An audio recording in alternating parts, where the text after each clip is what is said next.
Tackett here. I'm currently sitting in the hills. It's been a productive morning. I haven't got any footage of it, but given the situation, it was hard. My target buck, got to see him today for the first time and pulled the trigger on him, and the gun didn't go off. Bad round. So, as distraught as I was, I decided I was going to walk on and towards where he ran off to and sit down and wait. And lo and behold, probably maybe 5-10 minutes at most, I heard another sound coming from the same way that I had just come.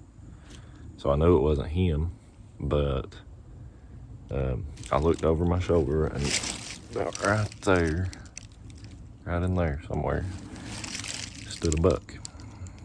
He was walking in on the same exact trail I just walked in.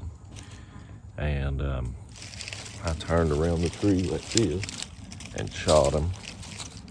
And then he ran out and ended up back in front of me right here and stood behind a tree forever. I thought he was going to drop, and he just kind of was staggering just behind that tree for a little bit, and he took a couple steps. I shot him again. So I'm getting ready to start the tracking process. I'm gonna give him a bit just in case that it is a marginal shot. Sadly, I don't have footage to go back and look at because I just sat down, but hey, it is what it is. So